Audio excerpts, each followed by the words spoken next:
welcome to the Banter Blitz show for tonight, the first show for March 2019.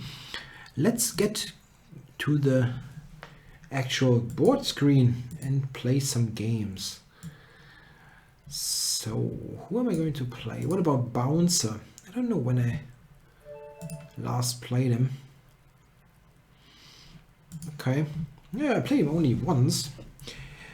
Alright, Bouncer. What is he up to? Let's win a pawn. No. No Queen's Gambit for the Bouncer. Alright. Let's see what move order he plays. Yeah, this is something that is really always... I'm always amazed that this is supposed to be something. Yeah, this structure. But it seems that white is really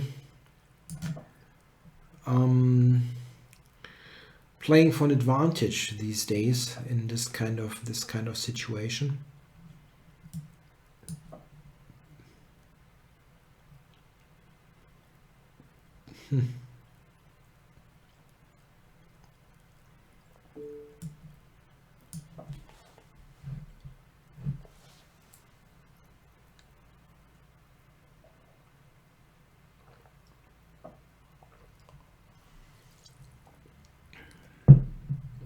Interesting.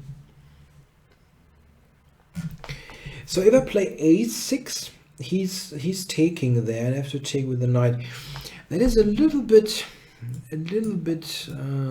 of a concession that I have to take with the knight, but I absolutely want to trade the light squared bishops here.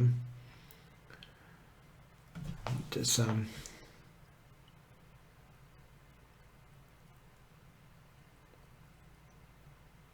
well, I mean, that should be okay. Knight f3, really? That is a weird move. Why is b4 played here? And it gets even weirder. So, what? What are you doing here, Bounce? I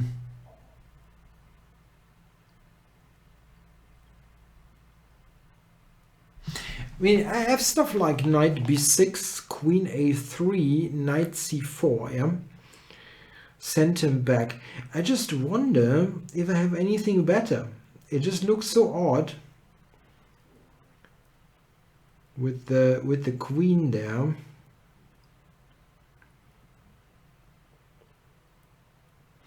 a5 might be a good move. But come on, let's play simple chess and just be better. And just to be better.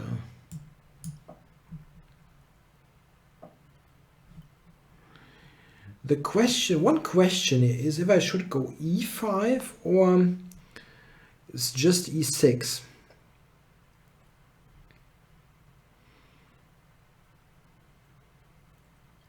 Yeah. Keep it simple.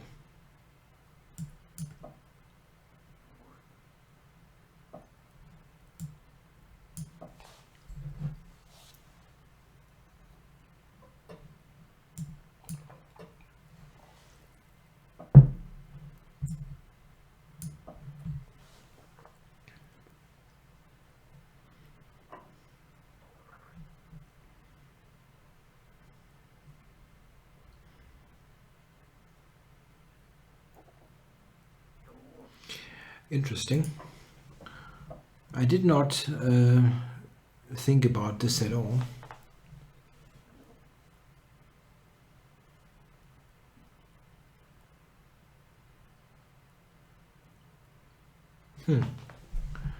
Okay.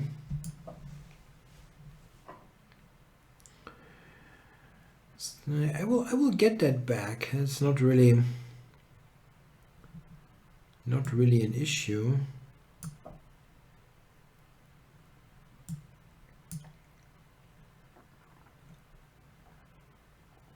Still surprising. Okay, anyway, c7, probably c7, and then I go bishop d6. I still should be better because he's got two weaknesses, a4 and c3, and I only have one on b6. What is he up to? I cannot just, I mean, if he lets me take, if I can just take on c6, I mean, and I even have the better bishop, so c7 should be played, I guess.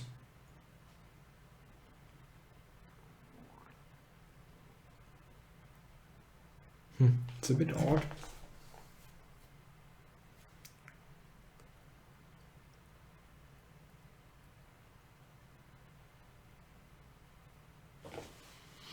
Yeah, bouncer is not playing. Cannot quite see the picture here. He really looks like a bouncer.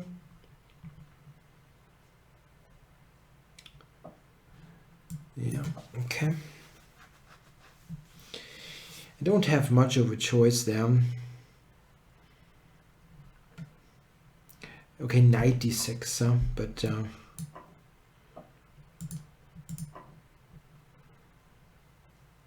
it's not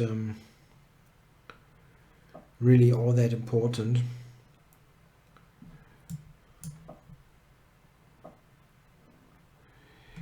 I could go knight e4 and then take the pawn. That is definitely possible. Let's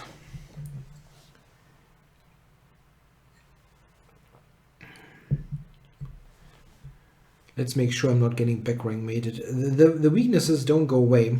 It's very likely that I win something anyway. One pawn should be won here. One pawn should be won. That's not really great.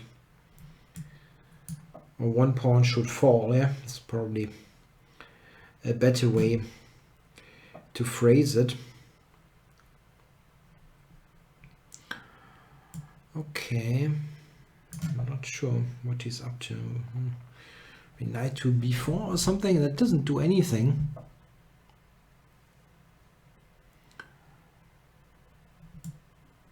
Queen d7.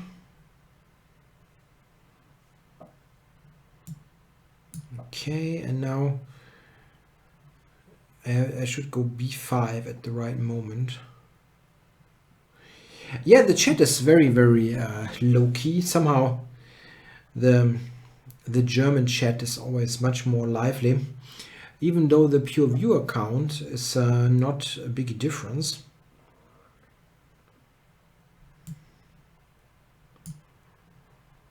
Shall I do that, or I wonder? Yeah, let's do it.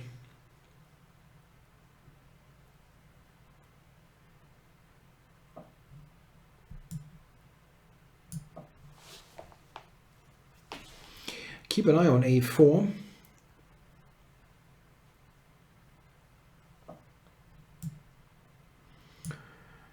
All right, so I should take probably. And now take. I did not really think about. I didn't really think about that he has rook b4 against rook b8. I wanted to play that. That's not so great. Okay, anyway, I'm still quite happy with this. Still being a bit better here. He's got an odd knight, and I got 20 seconds. Sorry for the sound there, for my noise. I was like, ugh, the time.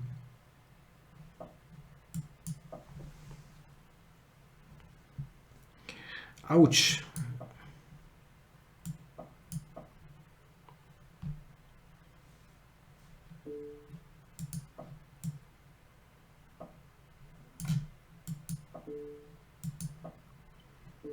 Yeah, that is silly. That is so silly. Oh. Ich bin ganz Ohr.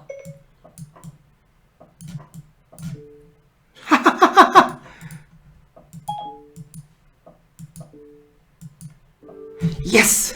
Yeah. Sorry. I did not expect that.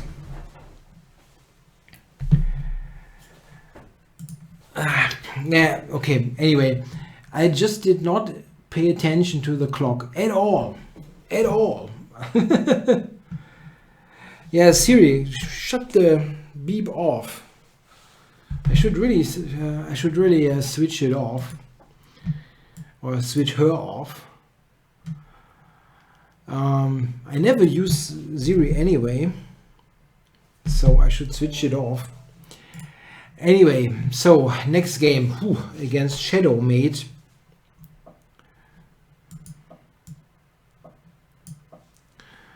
Shadowmate. Wow.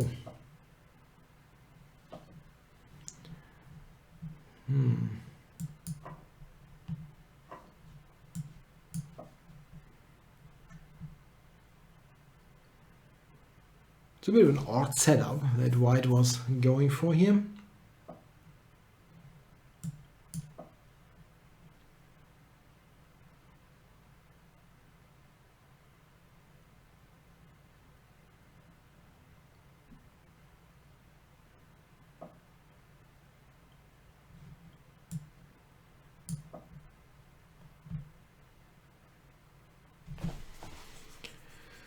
Let's see, what is White doing here? It's a little bit like a Queen's Gambit Rogozin here with colors reversed. It's not too bad for White.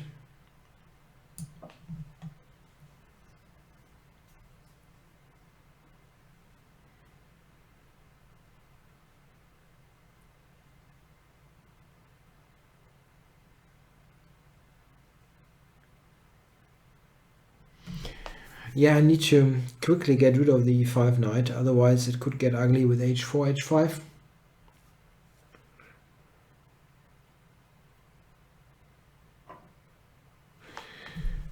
There's a question here about ecstatic broccoli. If I'm still playing over the board much these days. Well, this is relative. I'm playing not much, but it's not that I've ever played very actively anyway, besides, well, like when I was younger, like in my teens or a little bit later. I play the league games for my club, and the odd tournament if it fits into the schedule, but it's not. I don't plan to play more. I just have those other projects, and given the choice between, let's say, playing a classical time control game and sitting there for 4 hours at home and working on a book, I take the book like without any hesitation. So I'm much more I'm quite happy, let's say, with this kind of distribution of my time. All right, now what is Shadowmate planning? Probably h5. What if I just stop him like this?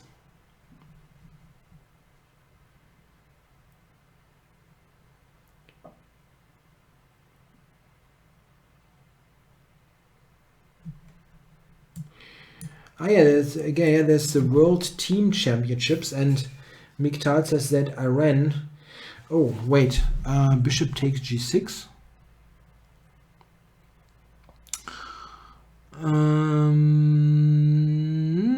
Could work.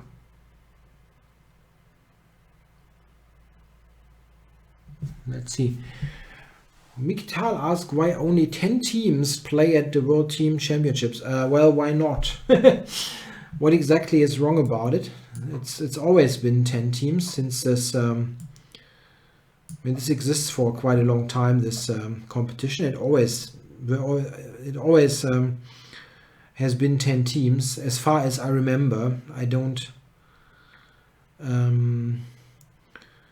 claim to know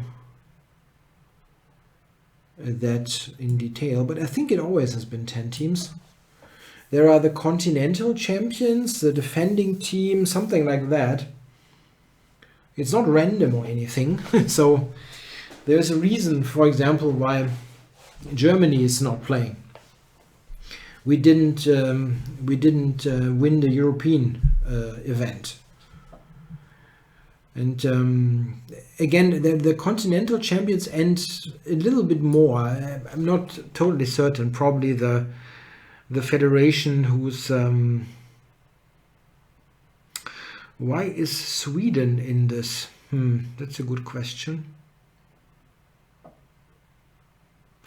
There could be replacement teams as well. I mean, some, for example, France does not play.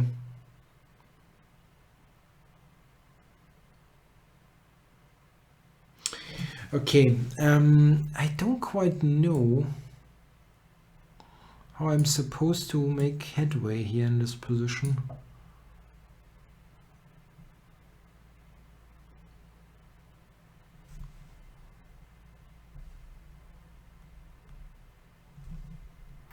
I would definitely play in the Pro Chess League, but nobody asked me.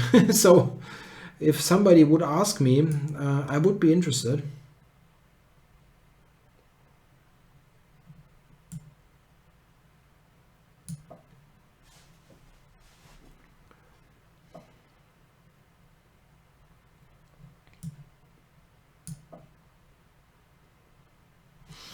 Yeah, I don't really have all that much here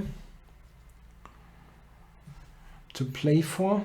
Trying to provoke him a little bit, but it doesn't work. Not really.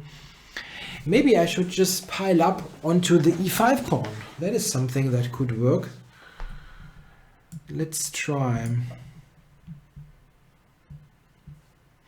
Yeah, some teams are not probably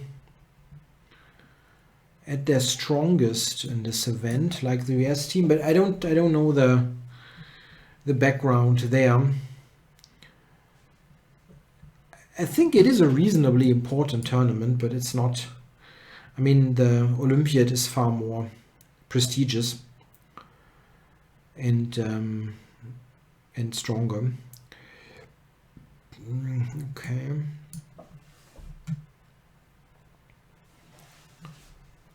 Not sure that I'm really improving my position here.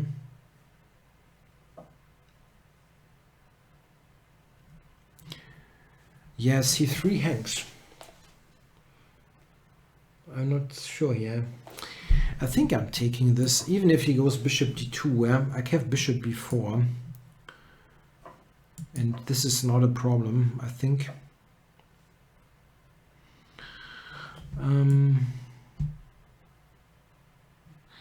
I can also take with the queen and trade queens.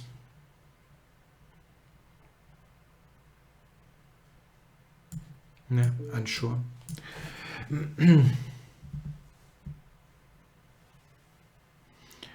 Really unsure about it.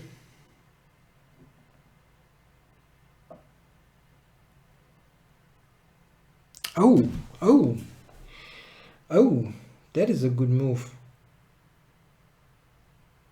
Ah, shoot. Ah, wow. If I now take e2, he takes with the bishop, and then my rook is hanging. Very strong. Ah, I should have taken with the bishop then.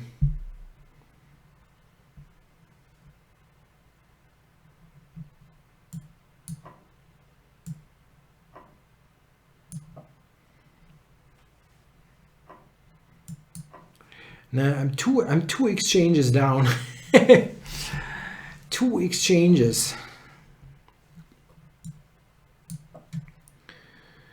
Yeah, he only needs to be a little bit precise to win this, but he will probably do this.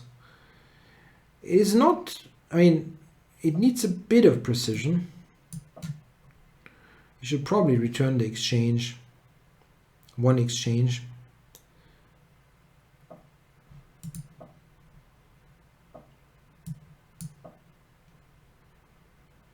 Still. The time. I'm winning this on time.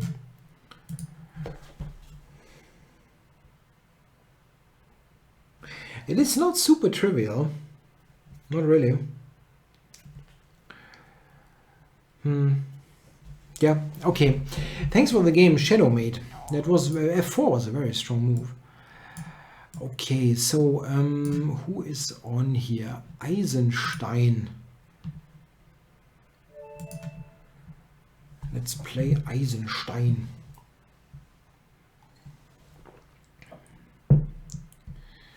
Okay. Yeah, stuff like the Pro Chess League, I would be interested in playing some online tournaments, yeah, or online team events. However, you still have to get it into the schedule. So, yeah, don't even know this stuff.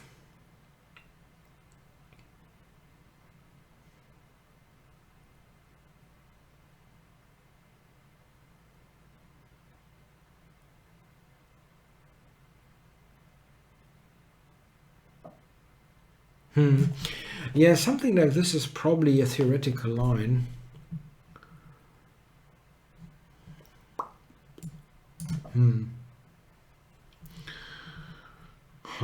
That is probably not a great move.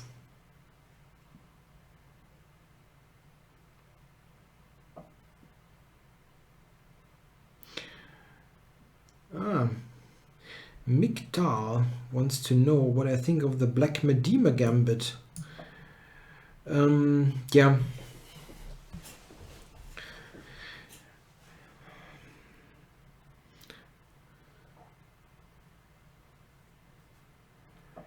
How kind do you want me to be to that opening?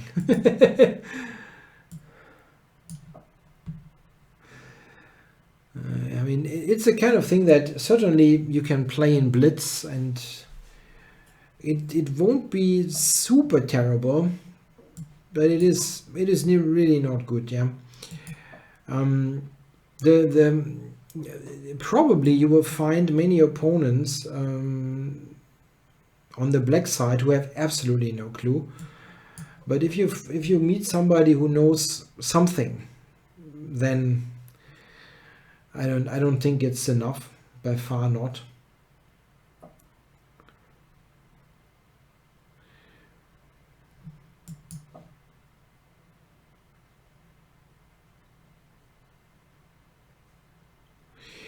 Yeah. I mean, the Black Medina has been played by the occasional strong player in blitz chess or in a rapid game or so. It's the problem is it is a center pawn. It is really a center pawn, and maybe there is a decent winning percentage if you look at lower rated players. But I don't think it will be reasonable if you look at a slightly higher level.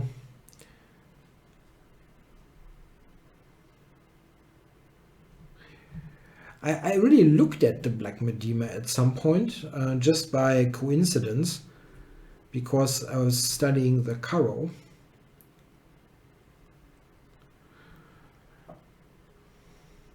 And there is a line against the Karo which is very similar.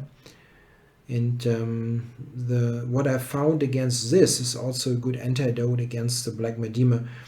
I can quickly show that after the game, because you only need to know very little.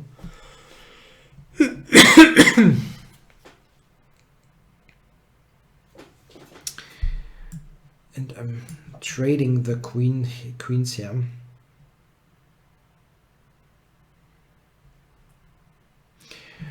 Not sure if the Black Medina Gambit is worse than the King's Gambit. The King's Gambit is pretty awful. In the Black Medina, at least you don't have the king itself weakened all that much. But it's probably a close call, what's worse.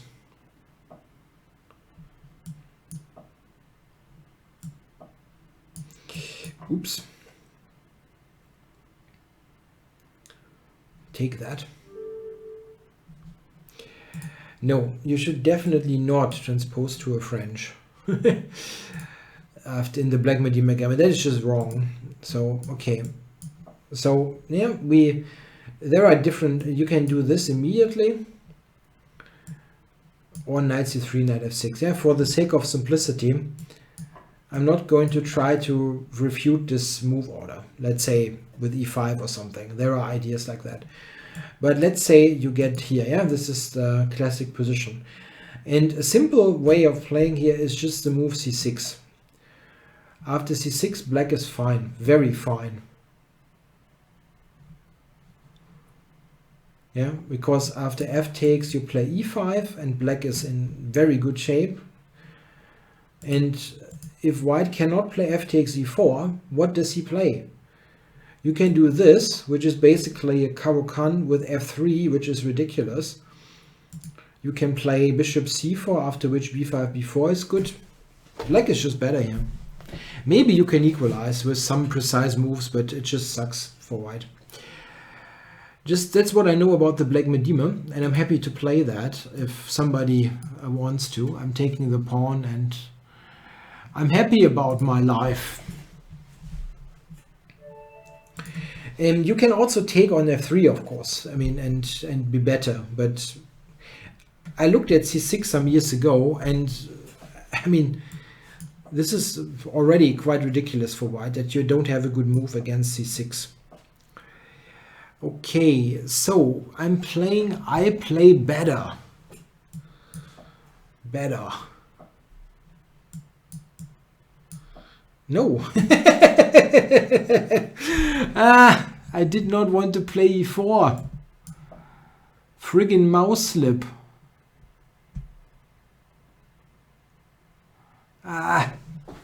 Okay, he's got queen d4 now. Ugh. Okay, he did not play that. That's good news, actually.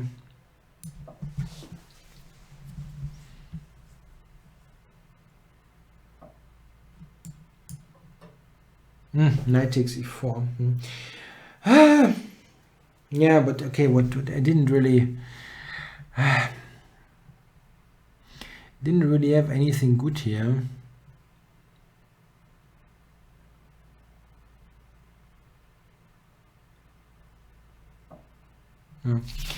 It seems he does not want to go for any direct refutation.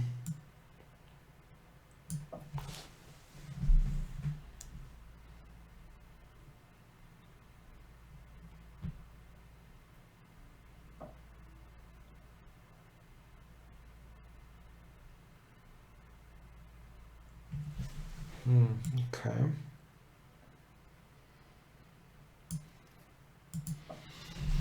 Knight e4, bishop b4, knight g4. Okay. Yeah, here I've got bishop g4. I thought that this would be quite okay.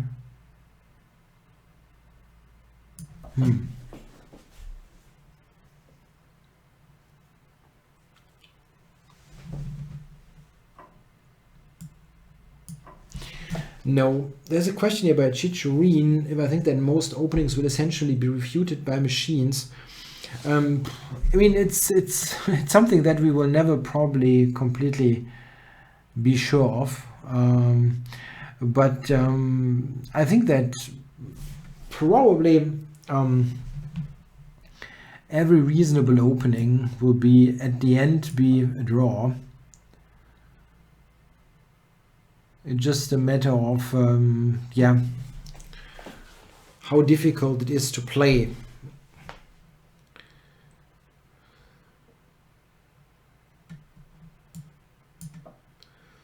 Yeah, it seems that, for example, Alpha Zero and Lila Zero have some doubts about the French defense. But I'm very certain that despite my own problems with the French, um, that this is fine. It cannot be that white wins there by force.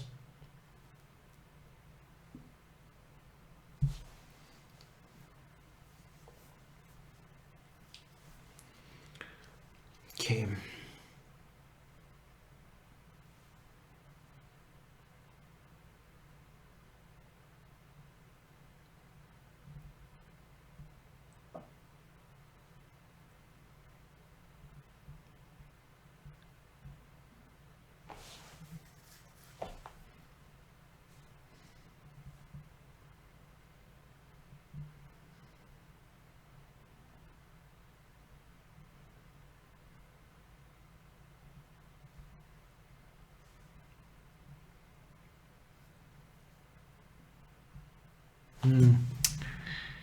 I don't quite know how to continue here. I wanted to go b5, but that does not really work due to d takes c6, I think.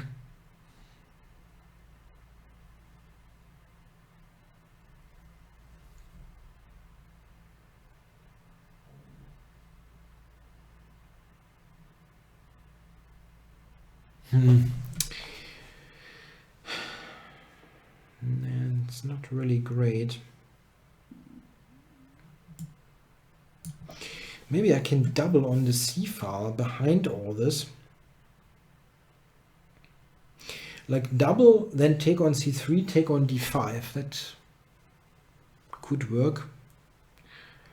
Maybe. Don't know. Don't know.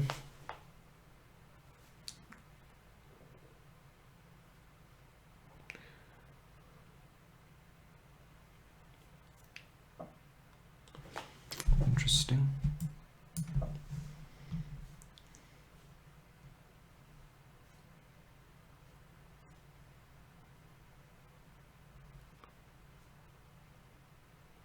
Yeah, very tough position. I don't really know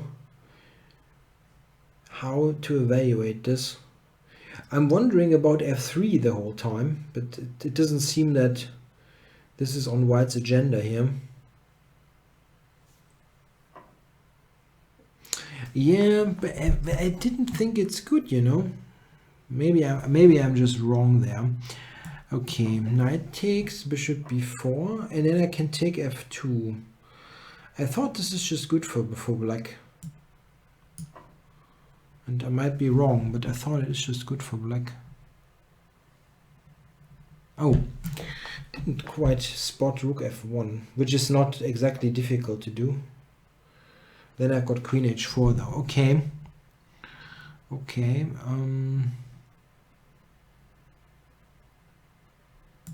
Yeah, let's open this. I haven't doubled on the c file for nothing.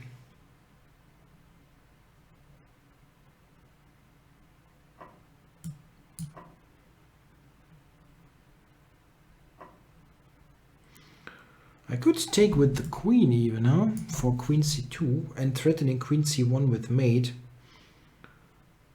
Yeah, queen c1 for mate is kind of tricky. Queen c4.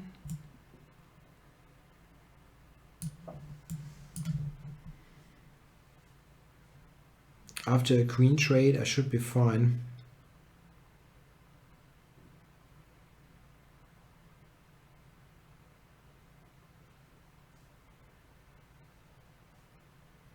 Yeah, probably queen f3. Don't think he's... then a5, yeah. Can play a5 then.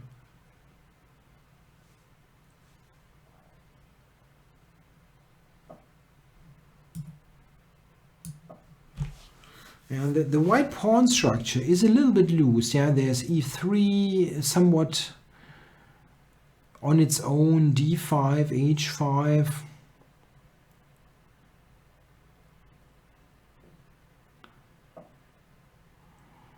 Don't know. How do we do that? Let's fix the h pawn first.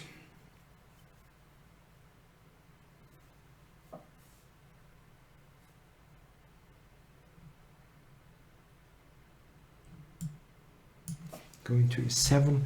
There was a statement there by Flinsbacher that the French exchange is boring. No, I'm not going to, as someone put it, eat you for that. I'm not going to do that. I do understand that people think, or I do understand why people think it is boring. I still think it's a decent option, and I'm still happy with the book recommendation that I made in Keep It Simple e4 in favor of the exchange. It's one of the lines that really work very well.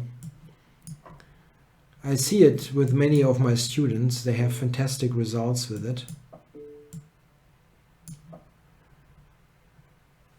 So much about the knight. Yeah, thanks for the game. I play better.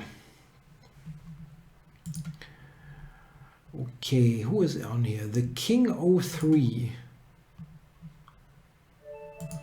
The King 03.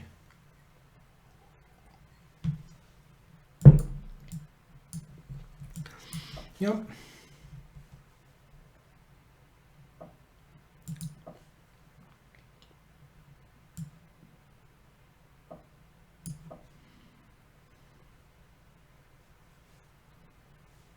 Well, let's something less theoretical.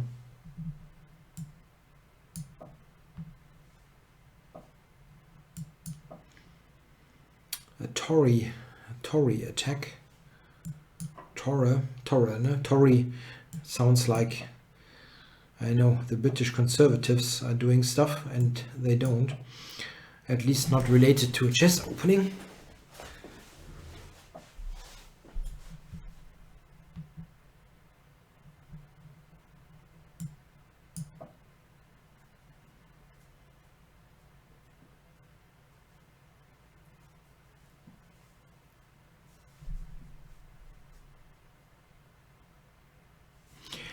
Okay, so bishop c6 here by black.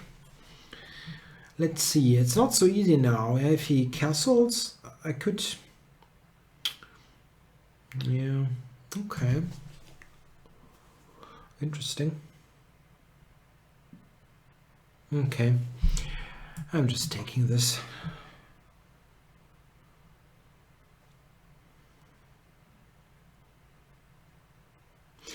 What I just now spotted, which is a bit of a pain, is that bishop a4 is a move.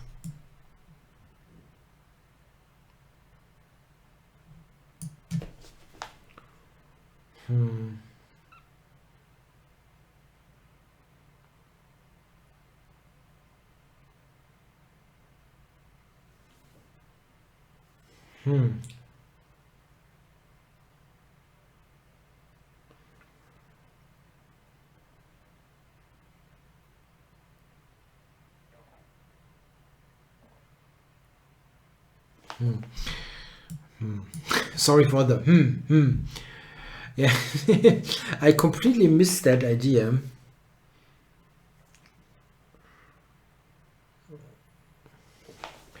How to keep up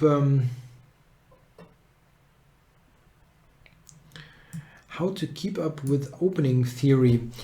Yeah, there are many ways, certainly nowadays. Yeah, I think there are many good online tools by now. You don't necessarily need a database. I have covered that.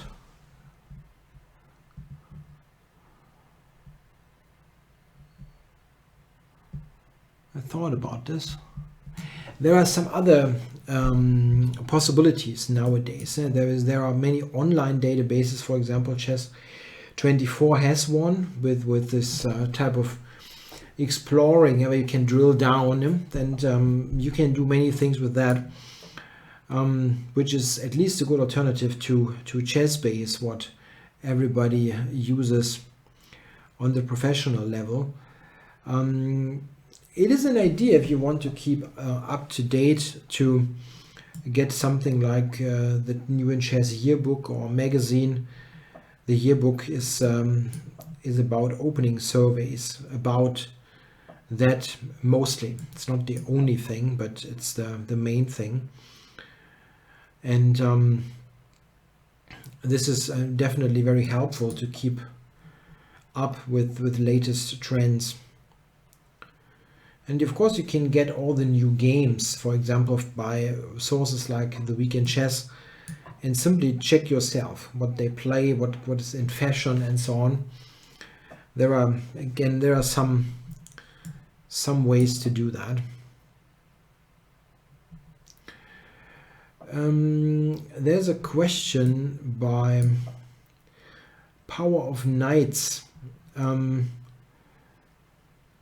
about my upcoming d4 repertoire. Is it Queen's Gambit based, or can we expect some queen pawn lines? It is a bit of a mix, honestly. That's what I'm happy to share. I'm very happy with it, to be honest. I'm in the process of writing. I'm very happy with the concept, and I hope that many people will like it. I'm really happy, and I will play this repertoire myself. That is absolutely certain. I also played my e4 repertoire, of course, but I was looking for quite a bit before I had the right concept, and I'm really happy again, as mentioned, with what I'm doing now in this opening repertoire.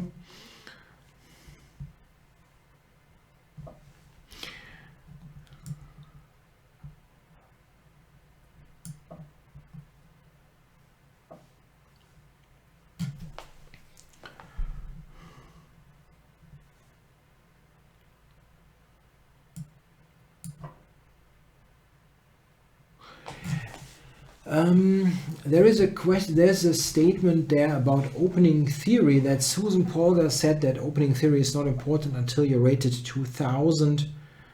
Until then, just stick to general opening principles. Yeah, this is not entirely wrong, even though I think it is helpful even at a lower level to have some idea. I mean, or more than just general stuff like developing. I think like a rough repertoire should be I think acquired, even if you are like 1900 or 1700. It's not bad to study a bit, not like huge amounts. Yeah. If you people ask me about percentages, and I think if you are below 2000, yeah, 1800, the like, if you devote 20-30% to openings, it's fine. It's really fine.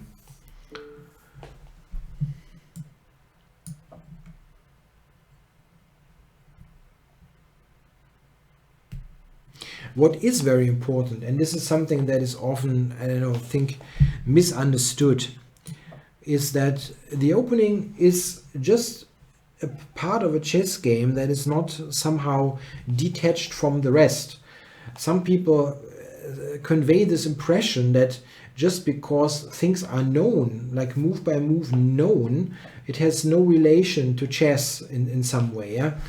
That it is not part of the game. It's just like some procedure that you have to go through, learn some moves, and then restart to play.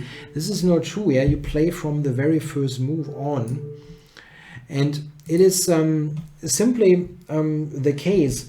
Most people who play terrible openings have no clue about chess. It's just what it is, because it means they don't understand things like the center. They don't understand things like developing, using all the pieces, and so on. People who violate all kinds of opening principles, they have problems with general chess understanding. So if you do understand how chess works, you should play a decent opening. Yeah, get the pieces out. Don't weaken the don't weaken squares, things like that. Rules, general principles apply even in the very first moves. It's not like it has no relation to the middle game or anything. It's not that there are like 10 moves and then all of a sudden everything changes. The same concepts apply on move 1 as they do on move 10. It's just what it is.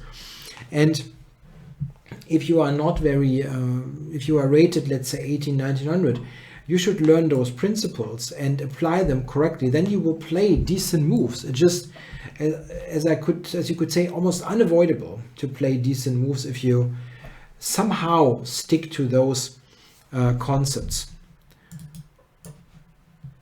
And then it's not a bad idea to pick up a book and look a little bit and have a vague idea. Let's say, what do? You should not sit in a game, let's say, and start to think on move 2 or something. Yeah, you should roughly know, let's say, if they play e4, that your repertoire is maybe e5, you know some lines, or you play something simpler. I mean, there are many possible things that you can do. Just have a somewhat rough idea what's going on. Okay, g4 is interesting. I did not overlook that, actually. There are sometimes there are lines like that where white gets good compensation here for the pawn, because knight d5 comes with a tempo and b6 is weak. I mean, I did not calculate it in much detail, but I knew this motif and just felt, okay, it's something I can try.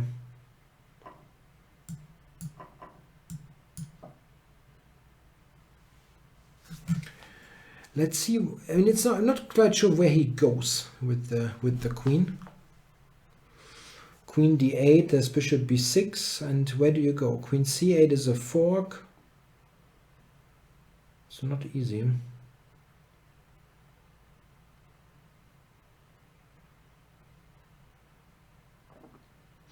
A very important part of studying openings is simply to not just treat it, as I mentioned, as just a couple of moves at the very beginning. This is all part of a concept. Yeah, the game of chess coming from, let's say, a Sicilian dragon or from a Slav exchange is totally different. They really have very little relation to one another. Yeah, people. You could say there would be people who are rated 2,700 in a Slav exchange, but maybe 2,100 in a dragon, because the skills are so different that you need, and the knowledge is so different. Yeah, that you might need. Yeah, in the dragon you need very concrete lines that you probably have to almost know by heart, whereas in a Slav exchange, yeah, you need to know more plans or how things work out in symmetrical positions. It's just totally different. And if you study an opening, you should study the whole thing, like the middle games, what comes. We had some example in the German show where I showed some endgame ideas that are related to an opening. So if you do this full study and not just look at some completely unconnected moves, let's say, if you do this kind of study, then you improve your general chess and not just you don't only learn some moves that are not really having any benefit. When I started out, I looked at complete games a lot, and I think this was quite helpful, really. So now, how do we play here? Yeah, this is not so great, actually. How do we play?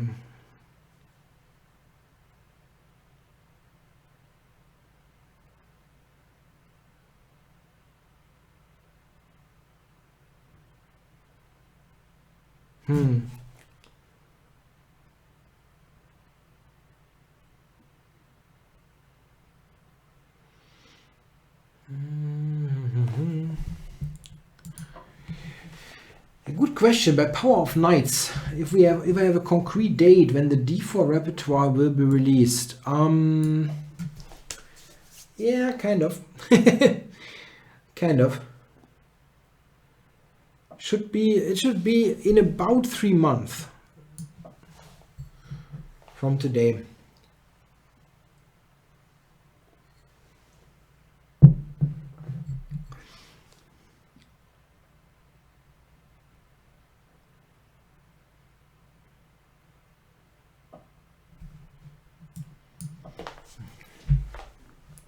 Yeah, I wanted that pin and thought it would be awful for black.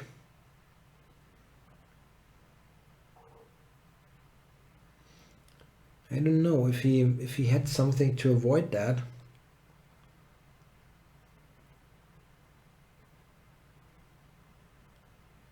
It really looks bad. Yeah? How does he get out of this? Maybe I have the simple threat f4 as well. F4. Okay, let's think about this a little bit. F4. What is the move? I don't see the reply. Rook takes, bishop takes, pawn takes, e5 should be a disaster.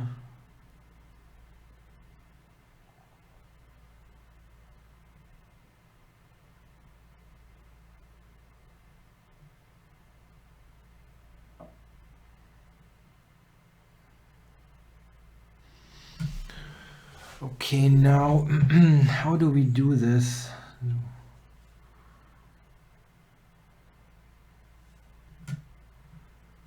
Queen b3. No, that's probably not so great. Or okay.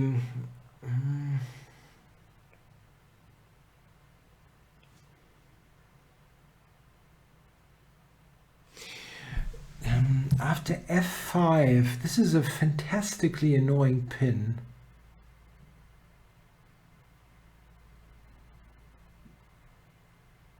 But how is that convertible? How can we convert that to a win?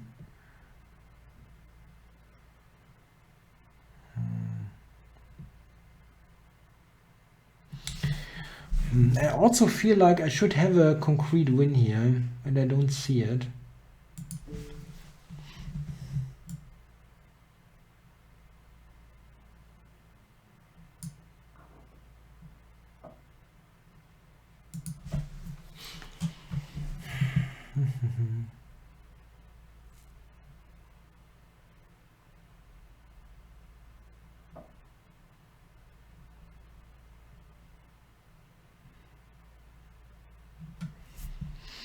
Okay. No, need on rook d5. Ooh, that was close. I have played the Dutch. I've played the Dutch actually in tournament chess, and I don't think it's particularly bad or anything. The Leningrad in particular is certainly fine.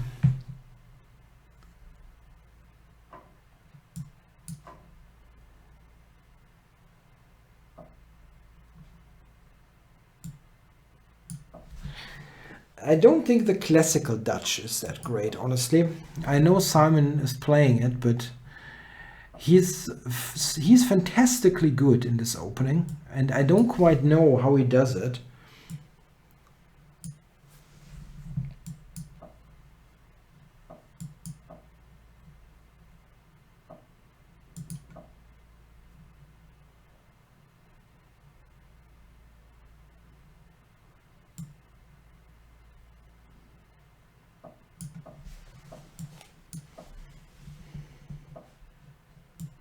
It is, of course, a case where white players just often have no clue, because it's such a rare line, the classical Dutch. But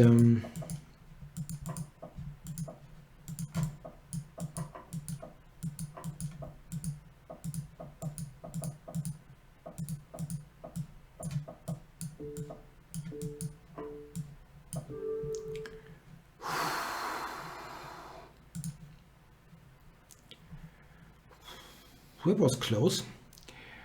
Probably this is somebody who changed his name, I guess. I played against him quite a bit, but I don't remember the name. Whew. Okay, now. Whew, that was tough. Yeah, and I'm above 2100.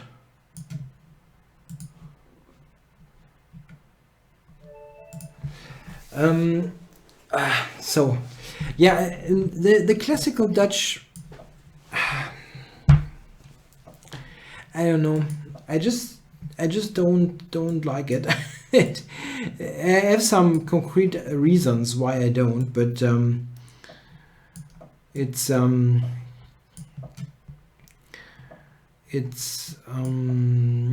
something that definitely is dangerous, but objectively speaking, I have my doubts. For the Leningrad, I have a different opinion. I think this is okay.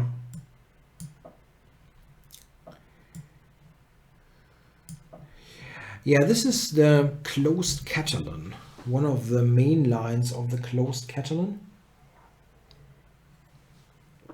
And here black is objectively worse. The handle rings absolutely true. The reason why this is not so great for black is that it's basically a bad French. The bishop on b7 is not good, and the whole configuration here is just not very harmonious. It's very difficult for black to get in f5. Miktal has a very good question,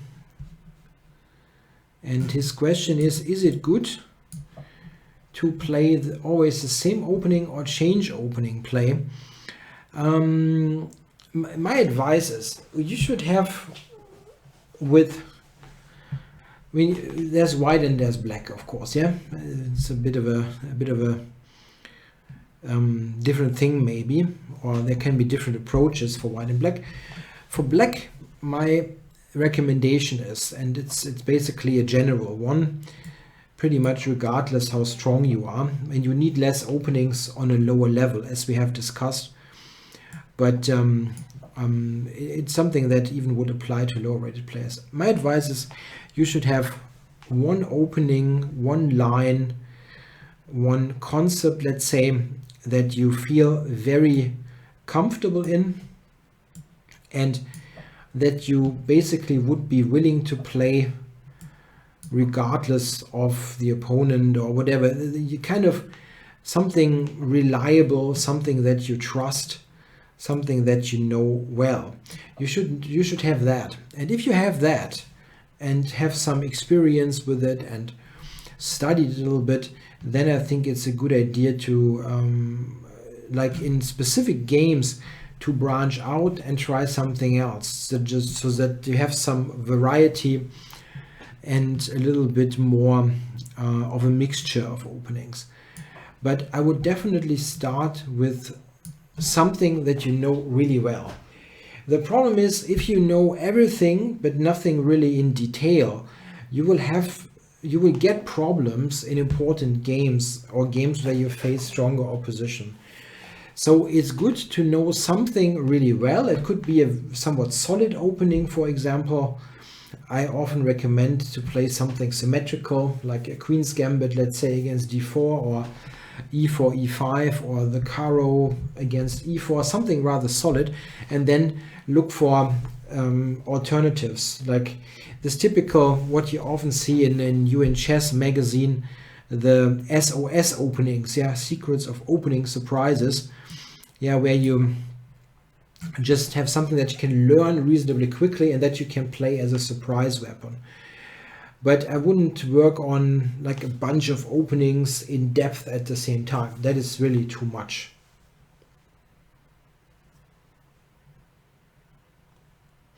Yeah, with white it's difficult, I think, to play very versatile, playing e4 and d4, for example.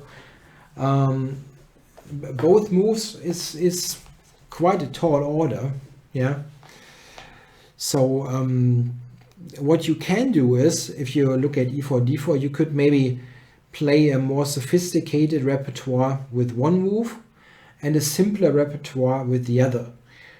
Yeah, for example, I'm traditionally a player who's preferring knight f3 and c4 openings, or d4, and the e4 book that I wrote has lines that I can play because they are not so complicated.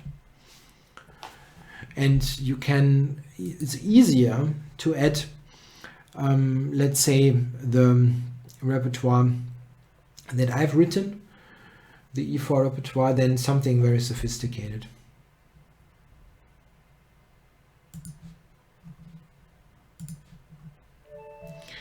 Okay, so now I'm not chatting because pawn holder is a strong opponent, so let's see.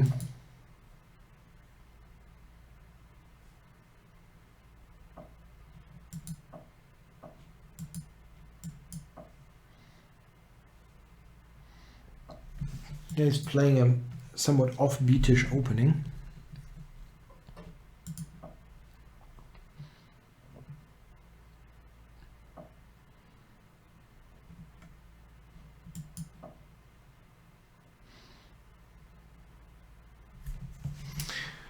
Quite interesting. I'm just trying to play quickly and not get into huge time problems, which is often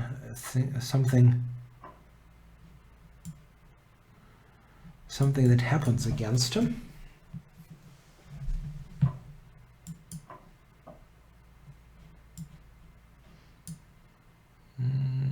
Yeah. He will go c4 or e4 here, or maybe both.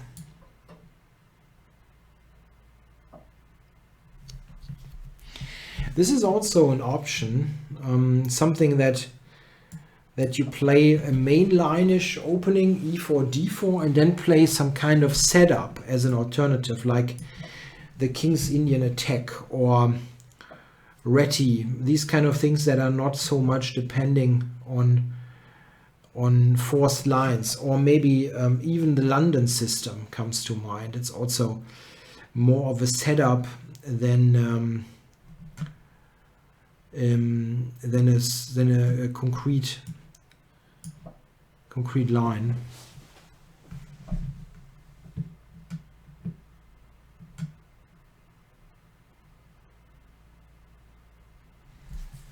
Yeah, it's a bit annoying here, this position.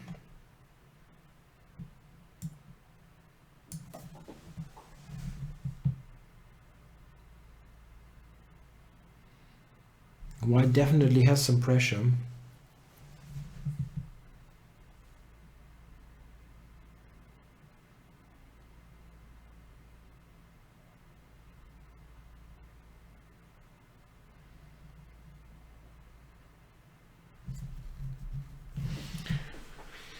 Not certain how to improve here. I don't like the queen on e7, but I didn't find a better square.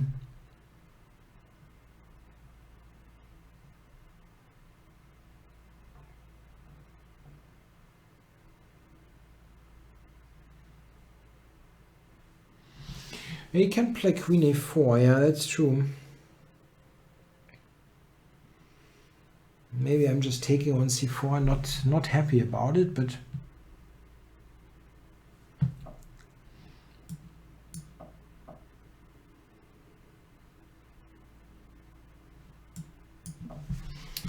I didn't think that this is too dangerous.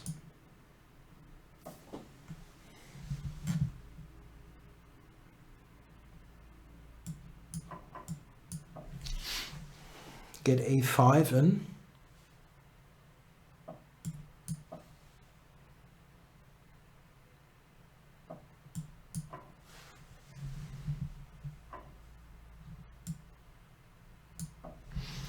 And now I'm fine.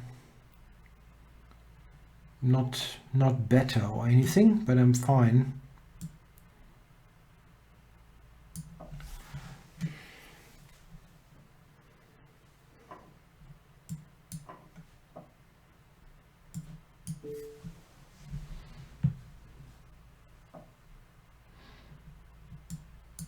Yeah, now I'm better.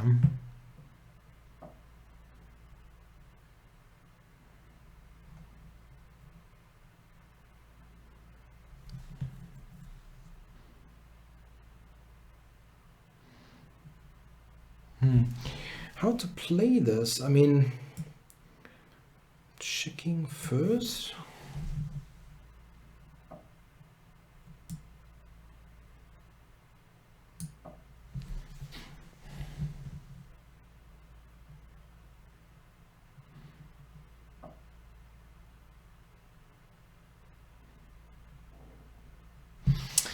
Yeah, he wants to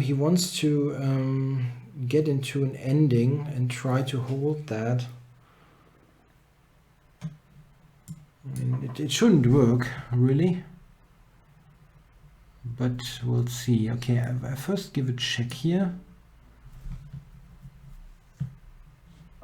and now I got the check on f1 even. But if I just do this, yeah, I will win the pawns. I will just win the pawns. It's nothing that he can do really.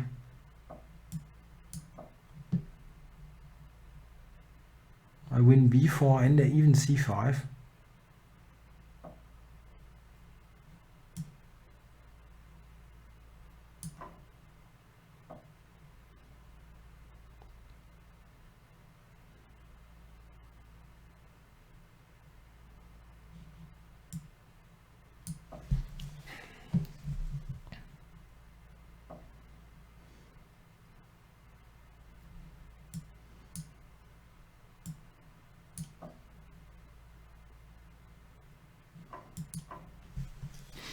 And it was a quite good defense actually by him. It's still completely lost, but I definitely was even more winning before.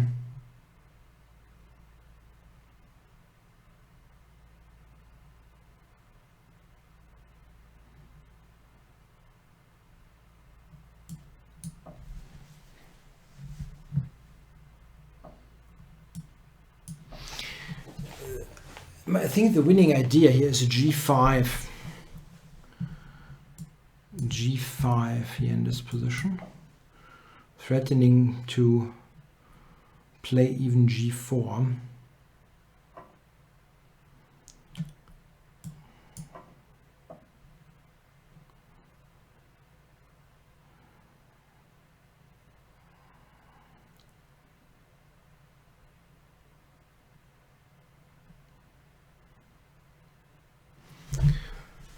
I wanted to play king g6, but now I recognize that isn't even so good.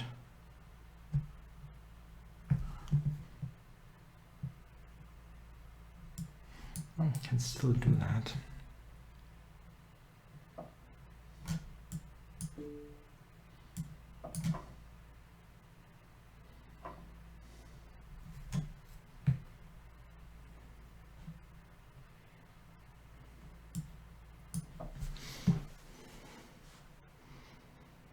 I don't need to rush things here.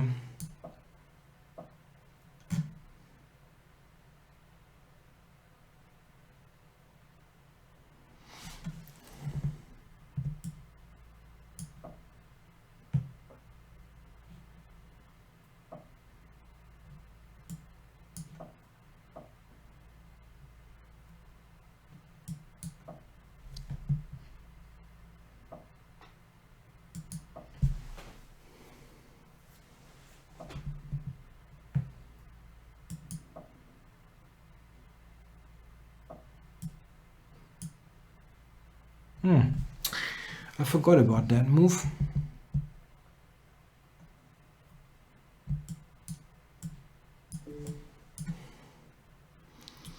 I'm such an idiot. I'm such an idiot.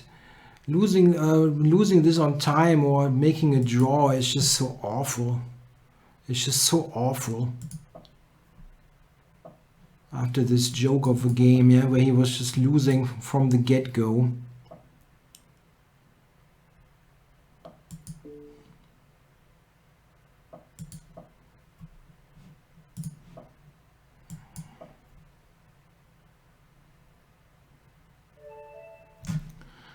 Okay, yeah, it's a draw. Yeah, it's just so terrible. It was winning by everything was totally winning there, and you just make a draw. Yeah.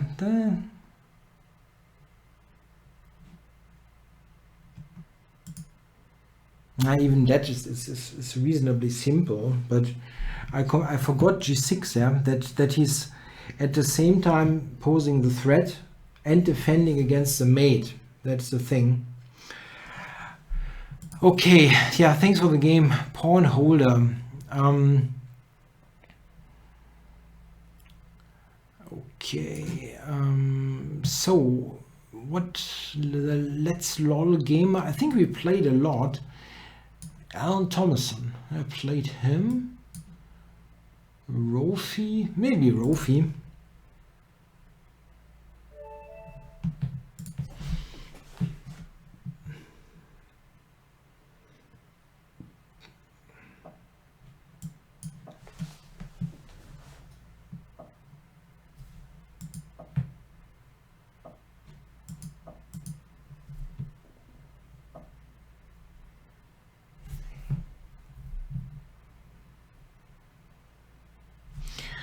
Yeah, d5. Wow, I kind of completely forgotten that I'm just doing d5 here and have white basically.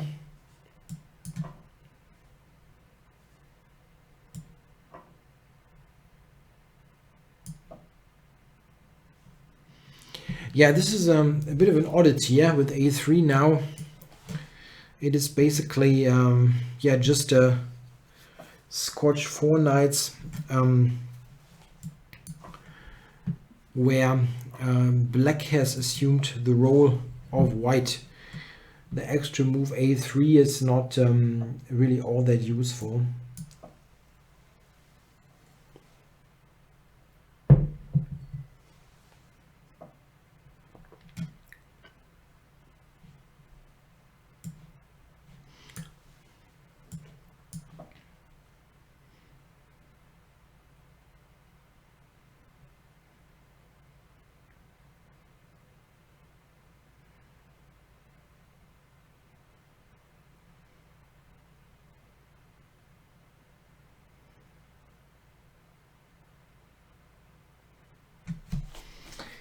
All right, so what is, oh, he's taking, okay. That is not very often, that you don't see that very often.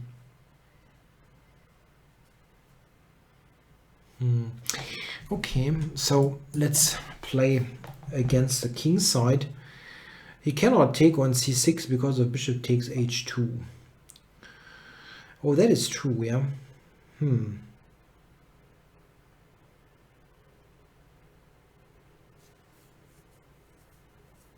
Okay.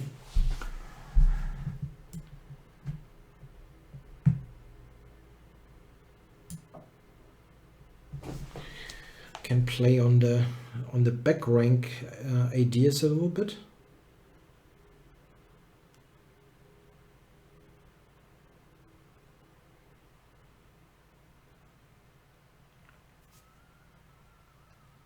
It's not a big deal. I mean, you can just develop something. Bishop e3 or something like that.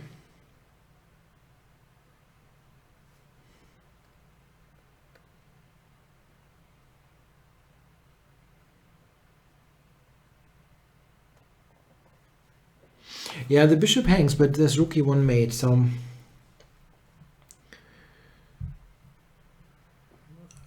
queen takes c6, there's bishop e5, that also wins some material.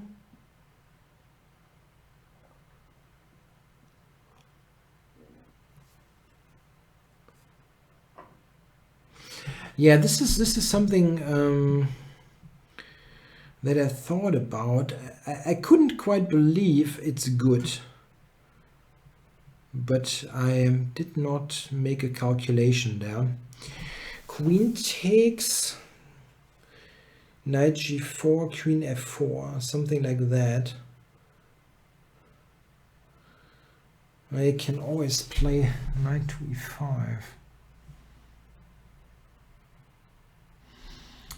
Bishop e5, there's d e5. And my bishop is hanging, yeah, queen g6 maybe.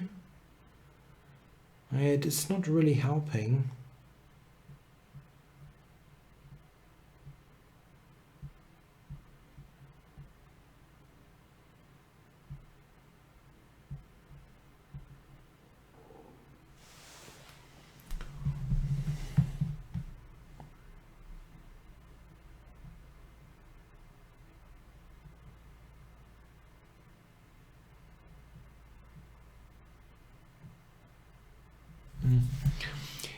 Don't have anything great here really.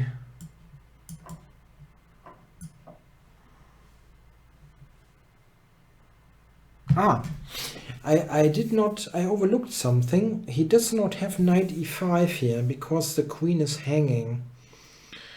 That is important. Maybe he can play queen c6 actually.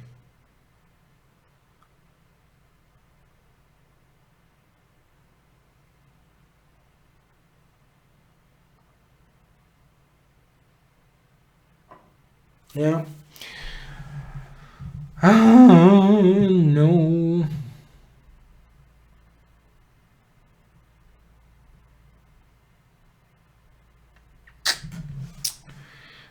Silly stuff.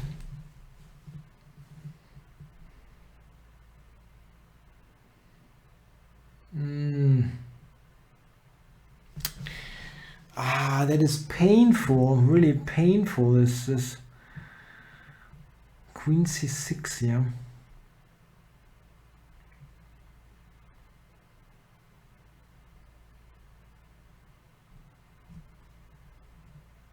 Yeah, that's bad. Really bad.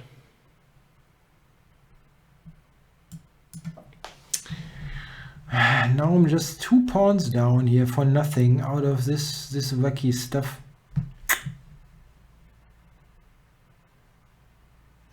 Yeah, that happens when you play too imaginatively.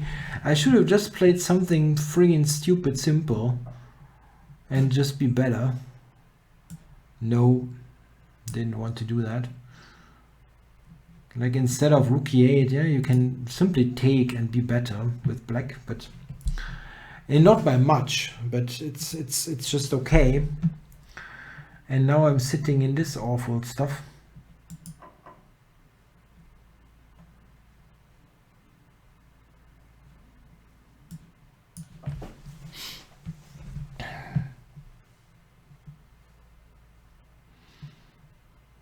Two pawns for absolutely nothing in a heavy piece ending. That's bad news. Why didn't I take a3 here, by the way? I don't know. Could have taken that.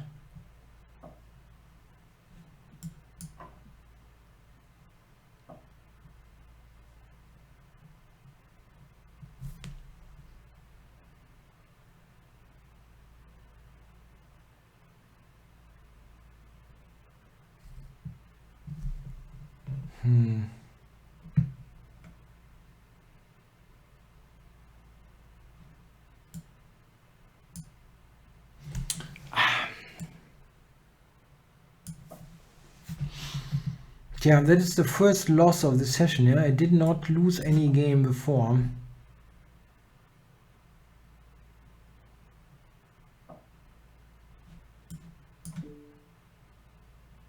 Yeah, he blundered that, but it's not the end of the world, unfortunately.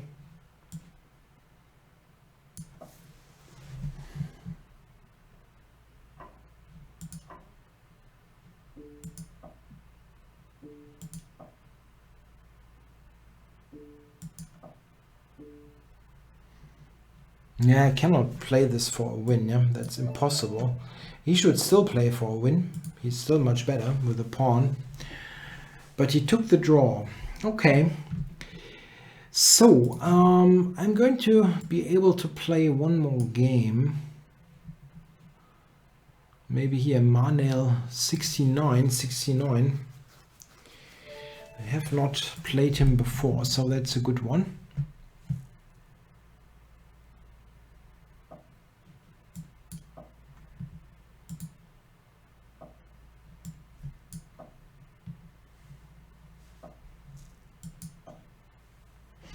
No, I didn't have queen f1. My rook was pinned on f7. Yeah, Manuel is giving me the d4 pawn very early on.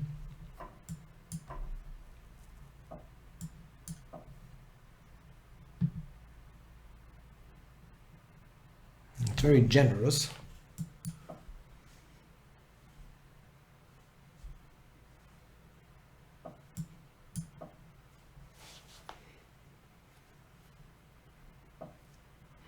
Now e4 wins a piece. I think I cannot resist that, even though my development is basically non-existent.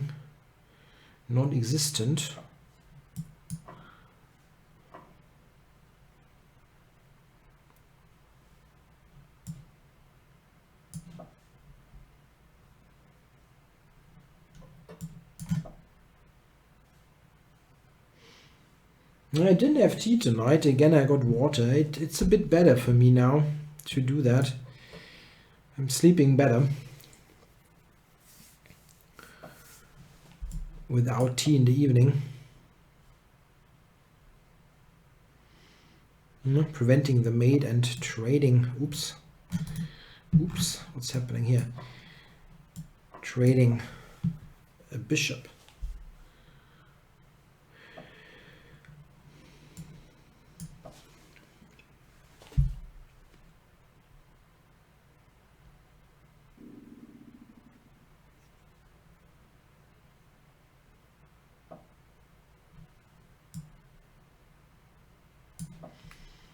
No, maybe I can even take g3.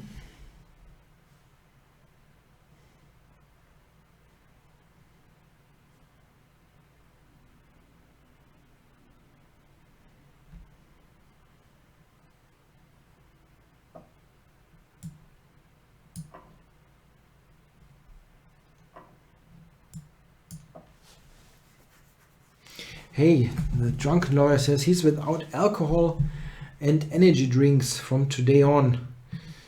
So you're basically getting to my normal state. Yeah, I do recommend that.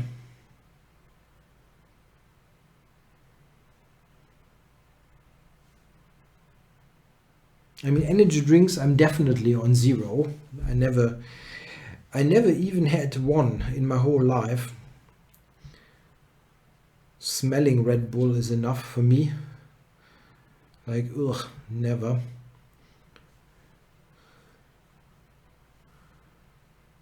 My alcohol is on very low level. My alcohol consumption.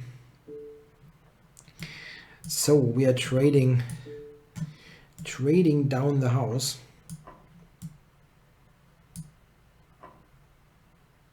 Nope. Not a single Red Bull or whatever is there, not a single one.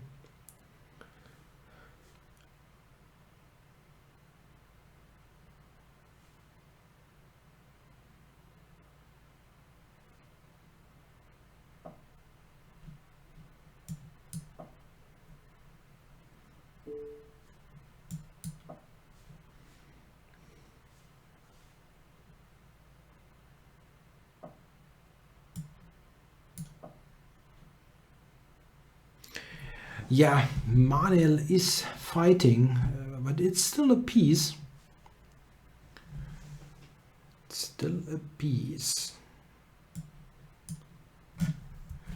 Okay, so how to win convincingly?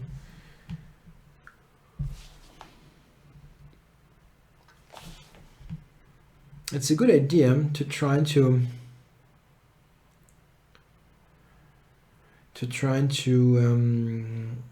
round up pawns with the rook and the bishop, attack them twice, and white can often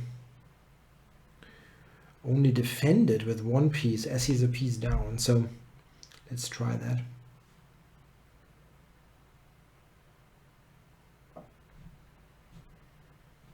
b5, there's rook d5, not so good.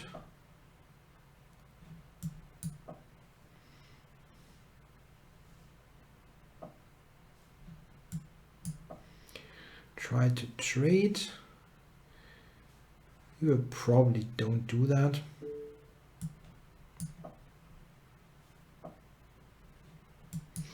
Now he has the c4 played, so if I get to play bishop c5 and a5, his pawns are completely paralyzed.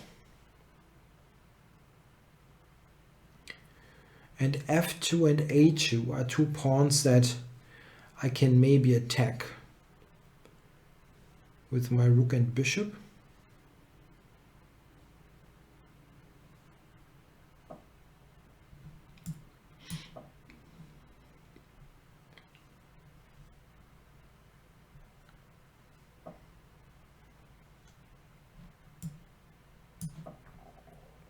And now his rook is stuck on the second rank. Oh, that I'm happily taking.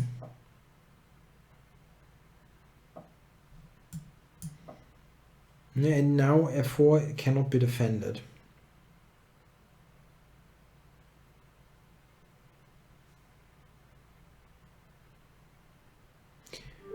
Yeah, Mania, thanks a lot for playing. Good game. So it's close to the end of the show. Maybe one bullet game. Yeah? Somebody around for a 1 minute game. Let's do it. Final game of the session. Just one quick bullet game.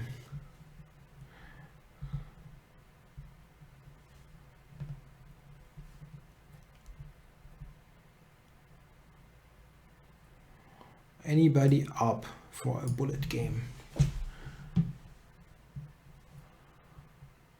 There was talk about not drinking, no energy drinks and so on. I stopped playing bullet, except for once in a while on these shows as the final game. I don't get a challenge there. What happens? Give me a challenge. Bullet game challenge. There is it. There is one. Cobra.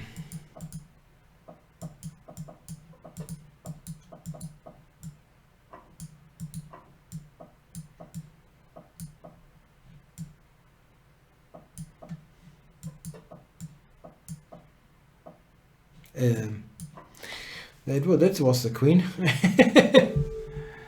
Come on, rematch. That was too quick. No rematch.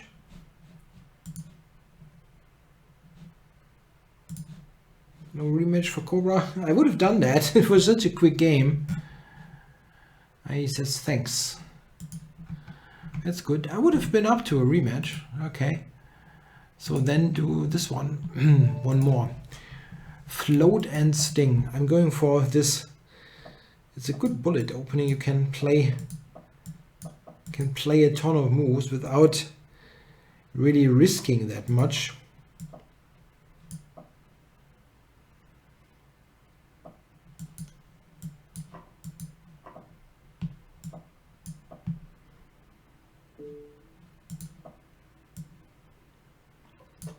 Yeah, let's get some pressure here on that, on the center. Now bishop d6 is e5. I didn't lose a game today. I was lucky to have draw offers when I would have lost on time otherwise.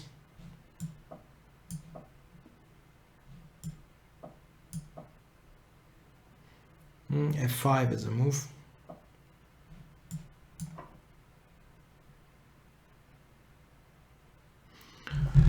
Some knight f6 I would like to get in here.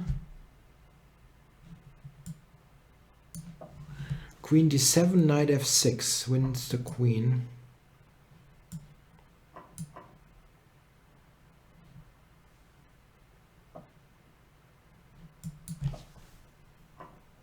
Oh, my rook was hanging.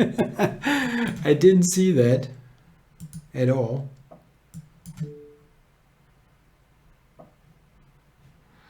And I shouldn't allow some mate there or something. Like rook f1. Go for a self-mate. Okay, thanks a lot for playing Float and Sting. He lost on time this game. Okay guys, thanks a lot for watching. I hope you enjoyed the show. We talked about this a little bit more in the German show, that on Friday there is a Banter Blitz with Magnus Carlsen. So that is something that you should really try to participate in if you got a premium. I think tomorrow there's also Jan on for Banter Blitzing and Andre, and again on Friday we've got the world champion. So I'm not sure. Hopefully I can do it as well and manage to participate, but not sure, or at least try. He will get so many challenges you cannot count. Thanks a lot for watching. Till next week. Bye bye.